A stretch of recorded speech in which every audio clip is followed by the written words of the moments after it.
Captain Jake Morrison stared at the stars through the main window of his ship. The UES Horizon was small compared to the big military ships, but it was fast and perfect for exploring new places. Jake had been flying through space for 10 years, and he still felt excited every time he saw something new. "Captain, I'm getting some weird readings," said Dr. Lisa Carter from her workstation. She was the ship's scientist who studied alien life.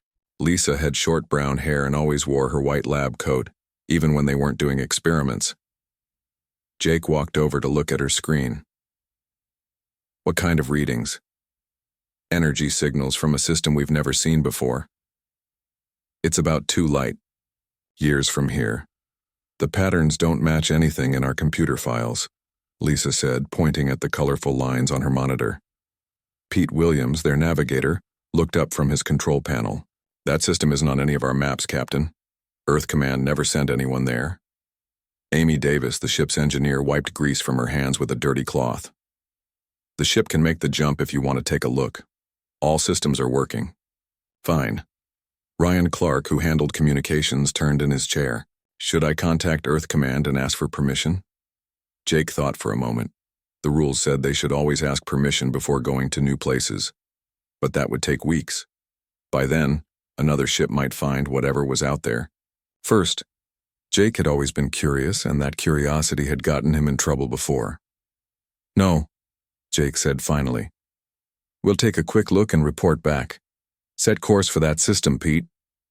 The Horizon jumped through space, bending distance like folding paper. When they came out of hyperspace, Jake couldn't believe what he saw. 3 huge ships waited for them, each one bigger than a city. The ships looked like they were made of black metal with green lights running along their sides. "Those aren't human ships," Lisa whispered, her face turning pale. Before Jake could give orders, a bright light surrounded the Horizon. The alien ships were pulling them closer with some kind of tractor beam. Jake tried to turn the ship around, but the controls wouldn't work. "We're being contacted," Ryan said, his voice shaking. "The signal is coming through on all frequencies. Put it on the main screen," Jake ordered. The screen flickered, and then Jake saw something that made his stomach feel sick. A huge insect-like creature appeared, standing on 2 legs but looking nothing like a human. It had shiny black skin, like armor, 4 arms, and big compound eyes that looked like a fly's eyes but much larger. When it opened its mouth, Jake could see rows of sharp teeth. "I am Commander Zixtal of the Vorthak Empire," the creature said in perfect English, though its voice sounded like metal scraping against metal. "You have entered our space without permission." Jake stepped forward, trying to look brave even though his heart was beating fast. "I'm Captain Jake Morrison of the United Earth ship Horizon. We're explorers from Earth. We didn't know this was your territory." The alien's compound eyes seemed to focus on Jake. "Earth? We have not heard of this place. You are a new species. To us." The creature made a sound that might have been laughter. "How interesting. Another primitive race to add to our collection." "Collection?" Jake asked, not liking the sound of that word. "The Vorthak Empire rules over 47 different species across this sector of space. We bring order to chaos, civilization to the wild. Your people will learn to serve us, just as all others have." Jake felt anger rising in his chest. Humans had fought too hard for their freedom to give it up to some bug-faced aliens. "We don't serve anyone. Humans govern themselves." The alien commander tilted its head, looking almost amused. "All species say that at first. Then they learn the wisdom of obedience. We have methods to teach even the most stubborn races." "What kind of methods?" Lisa asked, stepping up beside Jake. "Biological persuasion," Zixtal said, and this time Jake was sure the creature was smiling. "We have developed toxins that work on any carbon-based life form. Very effective, very quick." Amy moved to her station and quietly started recording everything. Pete was trying to find a way to break free from their tractor beam, but nothing worked. Ryan kept checking for signals from other human ships, but they were alone. "We're not interested in joining your empire," Jake said firmly. "We just want to go home and report that we've met you. Maybe our governments can work out some kind of peaceful relationship." The alien's eyes seemed to glow brighter. Peaceful? You misunderstand, little human. This is not a negotiation. You will provide us with the location of your homeworld and all your colonies. You will tell us about your military strength and your technology. Then you will return to your people and prepare them for integration into our empire. And if we refuse, Jake asked, though he already knew the answer, then you will serve as an example to your species of what happens to those who resist the Vorthak Empire. We have never encountered a race that could withstand our biological weapons. Your people will surrender quickly once they see what happens to rebels. Jake looked around at his crew. Lisa looked scared but determined. Pete was still working at his controls, trying to find a way out. Amy had her hand near the emergency controls. Ryan was pale but ready to fight. We won't help you hurt innocent people, Jake said. Find another way to expand your empire. Commander Zixtal's compound eyes went completely black. Very well. You have chosen to be difficult. We will demonstrate why resistance is pointless. Prepare to release the Zephyroc toxin into their atmosphere. Jake felt his blood turn cold. The aliens weren't bluffing. They really planned to poison his crew to make a point. He grabbed the comm unit. All hands, prepare for emergency procedures. We're about to be attacked with some kind of biological weapon. The alien ships moved closer, and Jake could see weapons ports opening along their hulls. Green gas began spraying from nozzles, surrounding the horizon like a deadly cloud. Sealing all air vents, Amy called out, working frantically at her controls. But some of it's already getting through the recycling system. Jake watched the green mist seeping into their ship and wondered if they would live long enough to warn Earth about the Vorthak Empire. The green gas filled the air inside the horizon like deadly fog. Jake Morrison watched it creep through the vents and knew they were in serious trouble. The alien toxin moved slowly but steadily, and their air filters couldn't stop it. How long do we have? Jake asked Amy, who was checking the ship's systems. Maybe 20 minutes before it reaches dangerous levels throughout the ship, Amy said, her fingers flying over the controls. I'm trying to reverse the airflow, but their gas is heavier than our atmosphere. Dr. Lisa Carter pulled on a face mask and grabbed her medical scanner. I need to analyze this stuff. If I can figure out what it does, maybe I can find a way to fight it. Lisa, don't, Jake said, reaching for her arm. It's too dangerous. She pulled away from him. Someone has to try. If this toxin is as deadly as they claim, Earth needs to know how it works. Lisa moved toward the science lab where the green mist was thickest. On the main screen, Commander Zixtal watched them with what looked like satisfaction. The Zephyroc toxin has never failed us, the alien said. It attacks your nervous system, first, then shuts down your organs one by one. Most species last about 6 hours before death comes. Pete Williams was still trying to break free from the tractor beam, but the alien ships held them tight. Captain, I can't get us out of here. Whatever they're using is too strong for our engines. Ryan Clark kept sending distress signals toward human space, but they were too far away for anyone to hear them. No response from any human ships, Captain. We're on our own. In the science lab, Lisa worked quickly to analyze the green gas. Her instruments showed that the toxin was unlike anything humans had ever seen. It seemed to be alive, changing its structure as it moved through the air. The readings made no sense according to Earth science. This is impossible, Lisa muttered, staring at her screen. The molecular structure keeps shifting. It's like it's designed to adapt to whatever it encounters.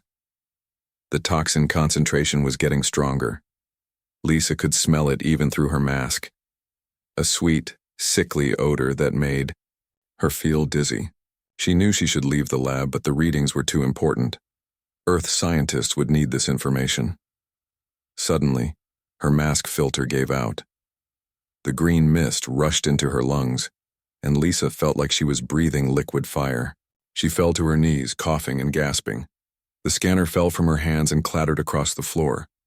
Lisa! Jake shouted, running toward the lab, but Amy grabbed his arm.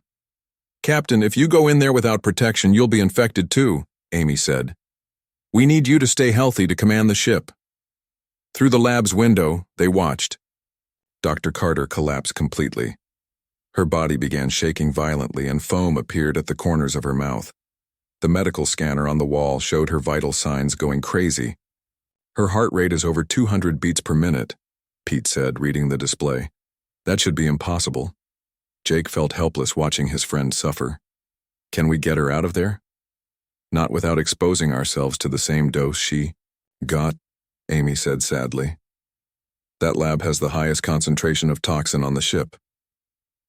On the main screen, Commander Zixtal seemed pleased. One of your crew has received a full dose of Zefrak. The others will die more slowly as the gas spreads, but she will show you what awaits all humans who resist the Vorthak Empire. Jake wanted to punch the alien commander, but there was nothing he could do. The Horizon was trapped, his crew was being poisoned, and Lisa was dying in front of his eyes. Hours passed slowly. Lisa's convulsions grew worse, then suddenly stopped. The medical scanner showed her heart rate dropping to almost nothing. Her breathing became so shallow it was barely visible. She's dying, Ryan whispered, staring at the readings. But then something strange happened. Lisa's body temperature, which had been dangerously high, suddenly spiked even higher. The scanner showed 110 degrees, then 115, then numbers that shouldn't be possible for a living human. The scanner must be broken, Pete said. No one can survive that temperature. Amy checked the equipment twice. The scanner is working fine. Her temperature really is that high. And look at her brain activity. It's off the charts. On their ships, the Vorthak were also monitoring Lisa's condition. Commander Zixtal stared at the readings with confusion. In over 1,000 years of using Zefrak toxin, they had never seen anything like this. The human should be dead, Zixtal said to his officers. The toxin concentration she received would kill 50 of our strongest warriors. Perhaps their species is more resistant than we thought, suggested another Vorthak officer. Impossible. No carbon-based life form can survive Zefrak. Yet her vital signs are not decreasing. They are increasing beyond any recorded levels. Back on the horizon, Lisa's body continued changing. Her skin, which had been pale and sweaty, was starting to look different. It seemed to shimmer slightly as if light was reflecting off it in a strange way. Is that normal? Jake asked, pointing at Lisa through the window. Amy shook her head. Nothing about this is normal, Captain. Her body is reacting to the toxin in ways that our medical knowledge can't explain. The most disturbing change was in Lisa's eyes. Even though she appeared unconscious, her eyelids were slightly open, and her eyes were glowing with a faint blue light. That's not human, Pete whispered. Humans don't glow. Jake felt a chill run down his spine. The alien toxin wasn't just killing Lisa, it was changing her into something else, something that might not be human anymore. Commander Zixtal was having similar thoughts aboard his flagship. Contact the Science Council immediately, he ordered. We may have made a serious error in judgment about this new species. The Vorthak had been so confident in their biological weapons that they had never considered what might happen if a species could survive them. Now they were watching something that shouldn't be possible, and it frightened them more than they cared to admit. Lisa Carter's transformation was just beginning, and neither humans nor aliens understood what they had unleashed. Lisa Carter's eyes opened suddenly, and they were no longer human eyes. They glowed with bright blue light that cut through the green toxic fog like searchlights. Jake Morrison stepped back from the lab window, his heart pounding with fear and amazement. Lisa, Jake called through the comm system. Can you hear me? She turned her head toward his voice, moving in a way that seemed too smooth and too fast. When she stood up, she didn't struggle or stumble like someone who had been unconscious. She simply rose to her feet in one fluid motion, as if gravity had less effect on her than before. I can hear you, Captain, Lisa said, but her voice sounded different. It was still her voice, but there was something else mixed in, something that made the hair on Jake's neck stand up. I can hear everything. Amy Davis stared at the medical readings in disbelief. Her vital signs are impossible. Heart rate is steady at 180 beats per minute, but she's not showing any stress. Her brain activity is 3 times higher than normal human levels. Pete Williams backed away from the lab door. Captain, something's very wrong with her. Look at her skin. Lisa's skin had changed from its normal color to something that looked almost metallic. It reflected the lab lights in ways that human skin never could. When she moved, tiny sparks seemed to dance across her arms and face. "The toxin didn't kill me," Lisa said, looking directly at Jake through the window. "It woke something up. Something that was sleeping inside me." Ryan Clark's communication equipment started making strange noises. Lights flickered across the control panels without anyone touching them. "She's doing something to our electronics," Ryan said nervously. Lisa placed her hand on the lab door and it opened without any key code or manual control. The door should have been locked automatically when the toxin alert began, but it responded to her touch like it was obeying her thoughts. "Stay back," Jake ordered his crew, but he wasn't sure his order would matter if Lisa wanted to come closer. She stepped out of the lab, and the green toxic gas that should have killed her seemed to avoid her body. It swirled around her but never touched her skin, as if she was protected by an invisible barrier. "I can feel the alien ships," Lisa said, tilting her head like she was listening to something no one else could hear. "Their engines, their computers, their weapons. I can feel the fear of the creatures inside them." Commander Zixtal was indeed afraid. On the main screen, his compound eyes were wide with terror as he watched Lisa walk through the toxic environment that should have been deadly to any human. "What have we done?" Zixtal whispered to his officers. "The human is not dying, she is becoming something else." "Should we retreat?" asked one of his subordinates. "It may be too late for that," Zixtal replied, watching Lisa stare directly at him through the screen. Even though she shouldn't have been able to see him, Lisa's enhanced senses were picking up sounds and signals that human ears couldn't detect. She could hear the Vorthak talking on their ships, smell their fear through the vacuum of space, and feel the electrical patterns of their thoughts. "They're planning to run away," Lisa told Jake, "but they can't run far enough." Amy was still monitoring the ship's systems when alerts began flashing across her screens. "Captain, our engines are powering up on their own. Someone is controlling our ship, but it's not coming from the bridge." Lisa smiled, and her teeth seemed sharper than they had been before. "I don't need the bridge controls anymore. I can speak directly to the ship's computer." The horizon began to move, breaking free from the Vorthak tractor beam like it was made of paper instead of advanced alien technology. The ship turned toward the nearest alien vessel with purpose and speed that their engines shouldn't have been capable of. "Lisa, stop," Jake said, trying to sound calm. "We need to think about this. We don't want to start a war." "They started the war when they tried to poison us," Lisa replied. Her voice was becoming less human with each word. "They said they've conquered 47 species with their toxin. How many billions of innocent people have they killed?" Pete tried to regain control of the navigation system, but the ship wouldn't respond to his commands. "She's overriding everything. I can't stop her." On the Vorthak flagship, panic was spreading through the crew. Their sensors showed the human ship approaching at impossible speed, and their weapons couldn't get a target lock on it. "Fire all weapons," Zixtal ordered desperately. Energy beams shot toward the horizon, but Lisa somehow made the ship move in ways that physics said were impossible. It twisted and turned through space like it was dancing, avoiding every shot. "How is she doing that?" Ryan asked in amazement. "I don't think she's fully human anymore," Amy whispered. "The toxin didn't just change her body. It changed what she is." Lisa walked to the main window and placed both hands against the metal hull. The ship's entire structure began to vibrate, and then something incredible happened. Lisa stepped through the solid metal wall like it wasn't there at all. "She's outside the ship," Pete shouted, pointing at the external cameras. "How is she breathing in space?" Lisa floated in the vacuum between the human and alien ships, surrounded by a faint blue glow that seemed to provide her with air and protection from the cold. She looked at the Vorthak flagship with the expression of a predator that had found its prey. "She's not human anymore," Jake said quietly. "The toxin turned her into something we've never seen before." Lisa began moving toward the alien ship, not with any kind of propulsion system, but simply by willing herself through space. The Vorthak weapons fired at her, but the energy beams passed through her body without causing any harm.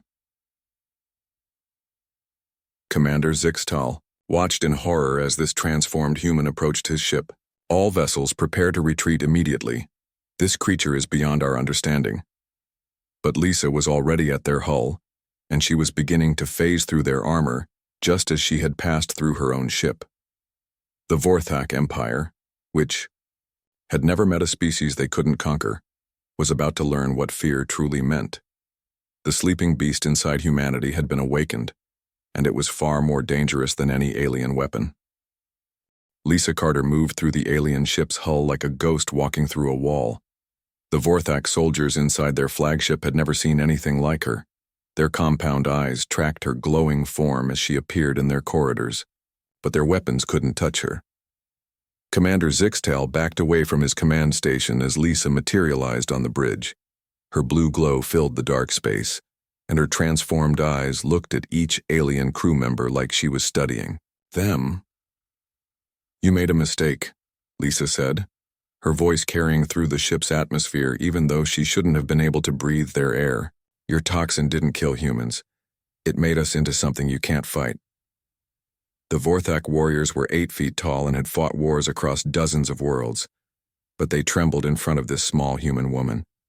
Their instincts told them they were facing a predator unlike anything in their experience. "What do you want?" Zixtal asked, trying to keep his voice steady. Lisa tilted her head and her smile showed teeth that were definitely not human anymore. "I want you to understand what you've done. You've been poisoning innocent species for 1,000 years. Now, you get to see what it feels like to be hunted." One of the Vorthak soldiers tried to shoot Lisa with an energy weapon.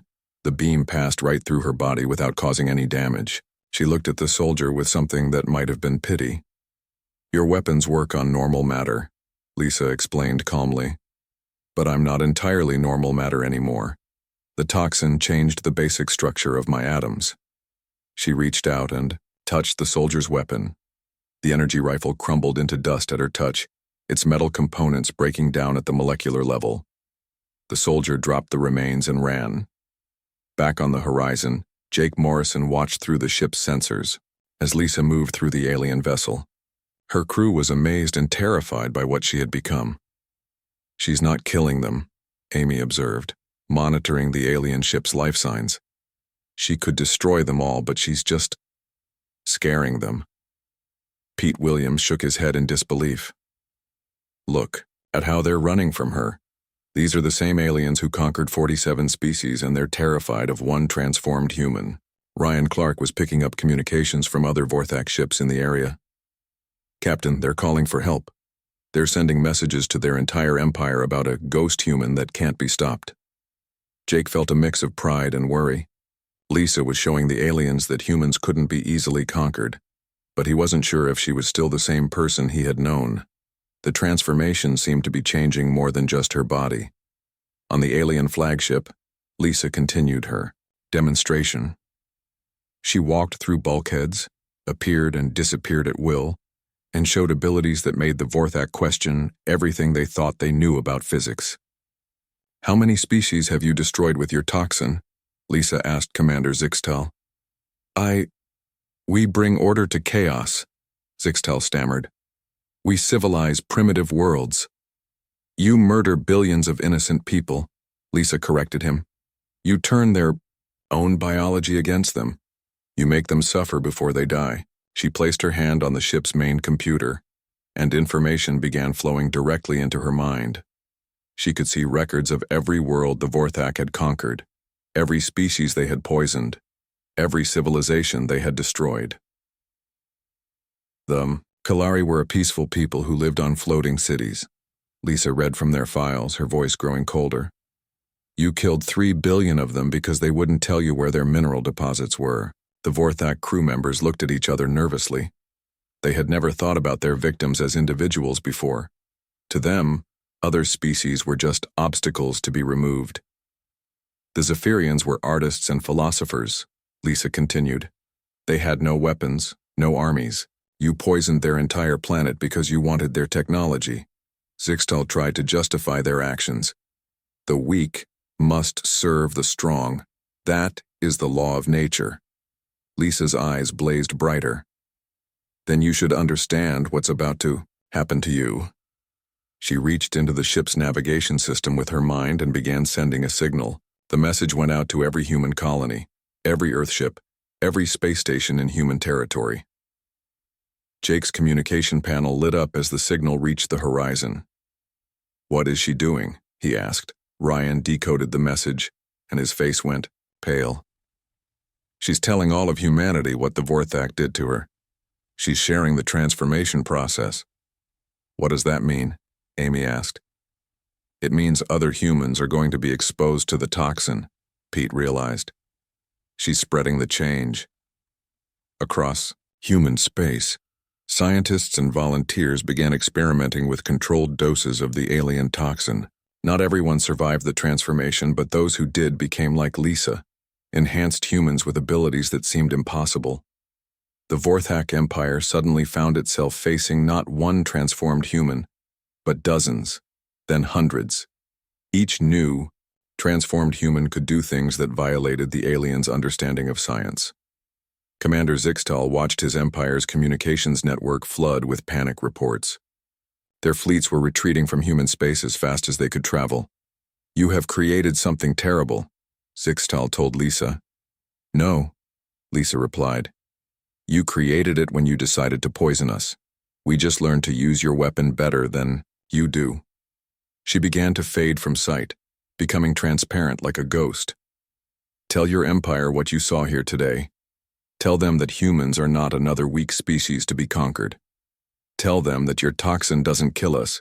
It makes us into something that can hunt you across the entire galaxy." Lisa disappeared completely, reappearing moments later back on the horizon. But she was different even from when she had left. Her transformation was still continuing, making her less human and more something else with each passing hour. "Tico, hunt has just begun," Lisa told her crew. "The Vorthak Empire is going to learn what it means to be prey instead of predators." Jake looked at his transformed friend and wondered if saving humanity from the aliens was worth losing Lisa's humanity in the process. The war between humans and the Vorthak Empire was about to begin, and it would be unlike any conflict the galaxy had ever seen. 6 months had passed since the event that changed everything. Captain Jake Morrison stood in the medical bay of Earth's largest space station, watching dozens of transformed humans float in special chambers. They looked peaceful while sleeping, but Jake knew they were far from ordinary people anymore. Dr. Lisa Carter appeared beside him without making any sound. She could move through walls and appear anywhere she wanted now. Her blue glow had become brighter over time, and looking at her was like staring at a star shaped like a person.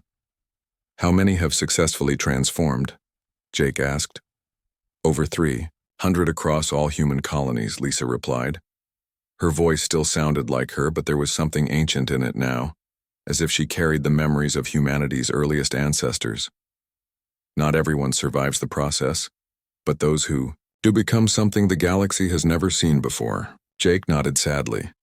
They had lost good people trying to replicate Lisa's transformation.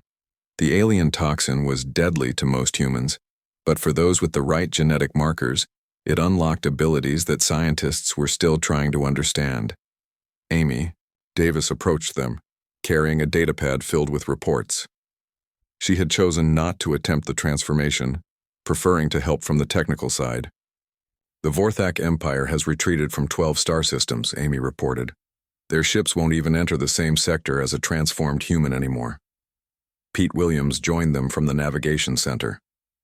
"Earth Command wants to know if we should pursue them or let them go." Lisa's glowing eyes looked toward the stars beyond the station's windows. "They're not the real problem anymore." When word spread about what happened to the Vorthak, other alien empires started paying attention to humanity. Ryan Clark hurried over with his communication equipment beeping urgently. "We're receiving messages from across the galaxy. Some alien species want to surrender before we even meet them. Others are forming alliances to fight us." Jake felt the weight of responsibility on his shoulders. The discovery of humanity's transformation ability had changed the balance of power in their entire region of space. Aliens who had never heard of Earth now knew that humans were something to be feared. "What have we become?" Jake asked Lisa. She was quiet for a long moment, staring at her hands that could pass through solid matter or tear apart molecular bonds with a touch. We've become what we were always meant to be. The toxin didn't create these abilities, it just woke them up. Dr. Samuel Hayes, Earth's leading scientist on the transformation process, approached with his research team. He had been studying the transformed humans for months, trying to understand what the alien toxin had actually done. Captain Morrison, Dr. Carter, Dr. Hayes said respectfully, "We've made some important discoveries about the transformation." "What kind of discoveries?" Jake asked. "The abilities aren't new," Dr. Hayes explained. "They're evolutionary adaptations that humans developed millions of years ago on Earth. Our ancestors needed these powers to survive in a much more dangerous world." Lisa nodded as if she had already known this. When early humans hunted creatures, the size of buildings and faced natural disasters that could destroy continents, they needed to be more than just smart. They needed to be able to adapt their bodies to any threat. "But why did we lose these abilities?" Amy asked. "We didn't lose them," Dr. Hayes said. "We just didn't need them anymore. As humans built civilizations and technology, the extreme survival abilities became dormant. They were still in our genetic code, waiting for the right trigger." Pete looked confused. "So the alien toxin was the trigger?" "Exactly," Lisa said. "The Vorthak toxin was designed to attack nervous systems and shut down biological functions, but instead of killing humans, it stressed our bodies so severely that our ancient survival adaptations activated." Ryan shook his head in amazement. "So every time the aliens used their toxin on other species, they were killing them. But when they used it on humans, they accidentally made us into super beings." Jake thought about the implications. How many humans could potentially transform? "About 1 in every 50 has the right genetic markers," Dr. Hayes replied. "That means potentially millions of humans could develop these abilities." The communication panel started beeping with an urgent message. Ryan checked the signal and his face went pale. "Captain, we're receiving a transmission from the Galactic Council. They want to meet with Earth's representatives." The Galactic Council? Jake had heard rumors about a group of the oldest alien civilizations that supposedly governed large portions of the galaxy. Lisa's expression became serious. "They're afraid. For thousands of years, they've maintained control by keeping younger species weak and divided. Now there's a species that can't be controlled by their usual methods." Amy pulled up a star map, showing the locations of various alien empires. "If even a fraction of humanity transforms, we'll be the most powerful species in known space." "Power brings responsibility," Jake said, looking at Lisa. "What do we do with these abilities?" Lisa was quiet for a long time, her glowing form standing perfectly still. When she finally spoke, her voice carried the wisdom of someone who had seen the memories of countless species that the Vorthak had destroyed. "We protect the innocent," she said. "We stop empires like the Vorthak from destroying peaceful civilizations. We become the guardians that the galaxy needs." Jake nodded. "And what about the Galactic Council?" "We meet with them," Lisa replied. "We show them that humanity isn't interested in conquest or domination. We just want to make sure that what happened to us never happens to another species." The transformed humans in the medical bay began to wake up from their rest cycles. Each one glowed with the same blue light as Lisa, each one carrying abilities that could reshape the galaxy. Jake watched them and realized that humanity had reached a turning point. They were no longer just another species struggling to survive in a dangerous universe. They had become something that could protect others from the cruelties that empires like the Vorthak inflicted on the weak. "The Vorthak thought they were using their ultimate weapon on us," Jake said. Lisa smiled, and for a moment she looked almost human again. "They were. They just didn't realize that their ultimate weapon would turn us into theirs." As news of humanity's transformation spread across the galaxy, alien empires began to reconsider their policies toward other species. The age of conquest, through biological warfare, was ending, and a new era was beginning where the hunters had become the hunted. Humanity had evolved, and the galaxy would never be the same.